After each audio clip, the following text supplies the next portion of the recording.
ನಮಸ್ಕಾರ. ಮುಖ್ಯ ಪ್ರಾಣ ಬಂದ ಮನೆಗೆ ಈ ಸರಣಿ ಕಾರ್ಯಕ್ರಮದ ಇಂದಿನ ಸಂಚಿಕೆಗೆ ತಮ್ಮೆಲ್ಲರಿಗೂ ಪ್ರೀತಿಯ ಆತ್ಮೀಯ ಸ್ವಾಗತ. ಆತ್ಮೀಯರೇ, ನಾವು ಈ ಮುಖ್ಯ ಪ್ರಾಣ ಬಂದ ಮನೆಗೆ ಈ ಸಂಚಿಕೆಗಳಲ್ಲಿ ನಮ್ಮ ಎಲ್ಲ ಆಪ್ತರು, ನಮ್ಮ ಹಿರಿಯರು ಸಲಹೆ ನೀಡಿದ ಪ್ರಕಾರ ಇನ್ನೊಂದು ಭಾಗ ಅಂದರೆ ಕಾರ್ಯಕ್ರಮ ಇದೇ ಇರ್ತದೆ, ಅದರೊಳಗೊಂದು ಸಣ್ಣ ಬದಲಾವಣೆ. ಯಾವತ್ತು ನಮಗೆ ಸಣ್ಣ ಸ್ವಲ್ಪ ಮಾಹಿತಿ ಲಭ್ಯ ಆಗ್ತದೋ ಆವಾಗ ಕೇವಲ ದರ್ಶನ ಅನ್ನೋ ಒಂದು ಮಾಲಿಕೆಯಲ್ಲಿ ಈ ಕಾರ್ಯಕ್ರಮವನ್ನು ಮಾಡ್ತೀವಿ. ಹೀಗಾಗಿ ಇವತ್ತು ನಾವು ಮೊದಲು ದರ್ಶನ ಅನ್ನೋ ಮಾಲಿಕೆಯಲ್ಲಿ ಇಬ್ಬರು ಹನುಮಂತ ದೇವರ ದರ್ಶನವನ್ನು ನಿಮಗೆ ಮಾಡಿಸ್ತಾ ಇದ್ದೀವಿ. ಆ ಇಬ್ಬರು ಹನುಮಂತ ದೇವರು ಯಾರು ಅಂತಂದರೆ, ಮಂತ್ರಾಲಯಕ್ಕೆ ಸಾಮಾನ್ಯವಾಗಿ ಹೋಗದೇ ಇರೋರು ಒಬ್ಬರೂ ಇಲ್ಲ, ಎಲ್ಲರೂ ತಪ್ಪದೇ ಮಂತ್ರಾಲಯಕ್ಕೆ ಹೋಗ್ತಾರೆ. ಆದರೆ ಮಂತ್ರಾಲಯ ರೋಡ್ನಲ್ಲಿ ರಾಯರ ದರ್ಶನ ಪಡೆದು ಮುಂದೆ ನೇರವಾಗಿ ಅವರು ಮಂತ್ರಾಲಯಕ್ಕೆ ಹೋಗೋದು ಒಂದು ಪದ್ಧತಿ. ಆದರೆ ಮಂತ್ರಾಲಯಂ ರೋಡ್ನಲ್ಲೇ ಅಂದರೆ ಆ ಗ್ರಾಮದಲ್ಲಿಯೇ ಒಬ್ಬ ಹನುಮಂತ ದೇವರು ನೆಲೆ ನಿಂತಿದ್ದಾರೆ.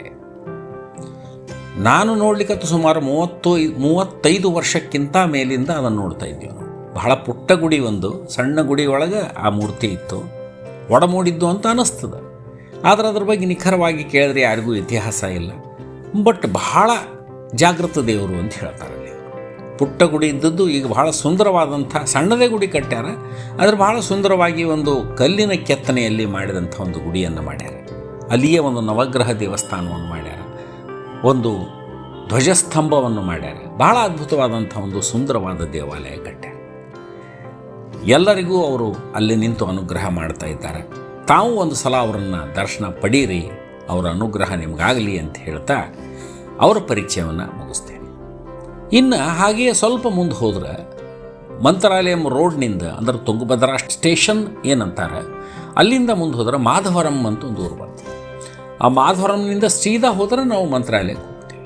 ಮಾಧವರಂ ಗ್ರಾಮದಲ್ಲಿ ಸ್ವಲ್ಪ ಹಿಂದೆ ಅಂದರೆ ಆ ಸರ್ಕಲ್ನಿಂದ ಸ್ವಲ್ಪ ಹಿಂದೆ ಸುಮಾರು ಒಂದು ಅರ್ಧ ಕಿಲೋಮೀಟರ್ ದೂರದೊಳಗೆ ಇನ್ನೊಬ್ಬ ಹನುಮಂತ ದೇವರಿದ್ದಾರೆ. ಆ ಮಾಧವರಂ ಶಾಂತಿ ಕಾಲನಿ ಅಂತ ಬೋರ್ಡ್ ಹಾಕ್ಯಾರಲ್ಲಿ. ಅಲ್ಲಿಯೇ ನಿಂತಹ ಹನುಮಂತ ದೇವರು ಕಲ್ಲಿನ ಮೇಲೆ ಒಡಮೂಡಿದ್ದು ಸ್ಪಷ್ಟವಾಗಿ ಕಾಣಿಸ್ತದೆ. ಕೆಂಪು ಕಲ್ಲಿನೊಳಗೆ ಕೆಂಪು ಬಣ್ಣದ ಮೂರ್ತಿ, ಅದು ಬಹಳ ಸುಂದರವಾದಂಥ ಪುಟ್ಟ ಮೂರ್ತಿ. ಅಲ್ಲಿ ಕೂಡ ನಾವು ಪಾದಯಾತ್ರಿಗಳು ಸಾಮಾನ್ಯವಾಗಿ ಮತ್ತು ಅಲ್ಲಿರುವ ಗ್ರಾಮಸ್ಥರು ಅಲ್ಲಿ ದರ್ಶನವನ್ನು ಪಡೀತಾರೆ.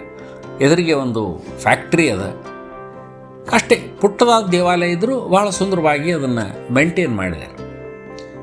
ಇವತ್ತು ನಾವು ಈ ಇಬ್ಬರು ಹನುಮಂತ ದೇವರ ದರ್ಶನವನ್ನು ಪಡೆದ್ವಿ.